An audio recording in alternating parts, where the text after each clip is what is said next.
日军究竟有多可恶，到处将我国老百姓绑起来，然后给新兵练胆，一次刀就让我国的老百姓结束性命。日军经过训练后仓皇赶往战场，可惜在我国军人不怕牺牲下，日军全部歼灭。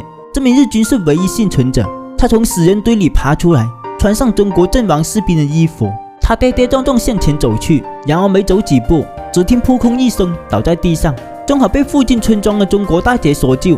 大姐看他奄奄一息，还穿着中国士兵的衣服，将他带回了村子。村里人都误以为他是抗日英雄，悉心照料，百般敬佩，帮着石条养伤。没过几天，石条大病初愈，小姑娘拉着他走在大街上，村民对他也特别尊重。看着这么多的中国人，石条心里十分害怕，为能活下去，只好装聋作哑待在村子里。见到村民就点头微笑，大家都以为他是哑巴，对他也越发照顾。看着友善的百姓，他心里很惭愧，因为他的手上沾满中国人的鲜血。经过一段时间细心照料，小鸟带着石条坐在田上，望着落山夕阳。石条拿出妻子给他的护身符，不知不觉泪流满面。到晚上，村里给这个哑巴英雄设宴，庆祝身体得以康复。村民争抢着给石条敬酒。石条虽然听不懂中国话，但内心深处能感受到他们那股朴实的善意。石条也不含糊，他一碗接一碗的干，一时间忘了自己是日本人。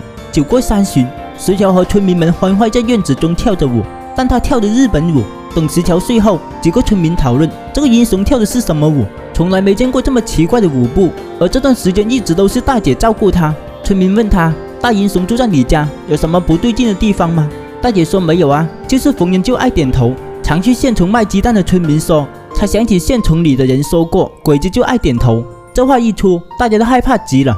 可一想，鬼子可是杀人不眨眼的恶魔，但眼前大英雄看着都不像。这时村长就说了，大英雄可能鬼子杀多了，被鬼子上身了。第二天一早，村民把附近高手请来，又给大英雄驱鬼。看神婆古怪装扮、夸张的动作，把石条吓坏了。而就在这时，鬼子进村了。村里人带着石条赶紧躲进地窖。石条很想大声呼救，这样日本人就可以带他回家。但是良知告诉他不能这么做，一旦开口，躲在这里的村民就会遭殃。日军在村里偷鸡摸狗，等到鬼子走远，石条才跟着大姐回村。这里已经被洗劫一空，见到一地的狼藉，大姐泪流满面。身后石条默默收拾着。石条心里都明白，自己的国家就是强盗。然而好景不长，好心人大姐的男人三旺回到家中，一眼认出石条。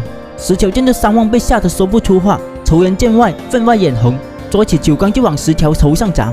原来不久前，三旺上山打猎，一走就没回来，他被日本人抓走了，还挨了一刀。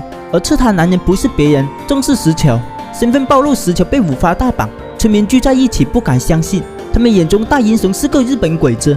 石条说自己是被日军抓来前线打仗的。村民听到石条日本话，虽然听不懂，但这时三旺十分愤怒，认为眼前这个鬼子肯定不安好心，想杀了石条以绝后患。正要动手，村民们将三旺拦住。他们觉得石条进村这么久，并没有做坏事，相反一直在做好事。鬼子进村扫荡，他也没有求救，不像坏人。半夜，善良的村长放了他一条生路，让他走得越远越好。当他逃回到日本军营后，日本军官却称他为帝国耻辱，从此贬为扫地员。这天，他给派去给慰安妇送慰安袋，埋头工作的他突然听到妻子的声音，他的声音的源头走了过去，看到的正是爱妻，眼泪止不住流了下来。原来自己帝国利用他对自己的思念，把他骗来中国做慰安妇，每天遭受自己日本同胞的飞檐糟蹋。石条除了痛苦还是痛苦，去跪求上司将他的妻子送回日本。上司无奈答应了。然而心如死灰的妻子在午夜面对丈夫，她结束了自己的性命。从此，石条每天借酒消愁。这时，她无意间听到救过自己的大姐声音。原来他们村子被日本兵洗礼，她丈夫被杀死在她面前。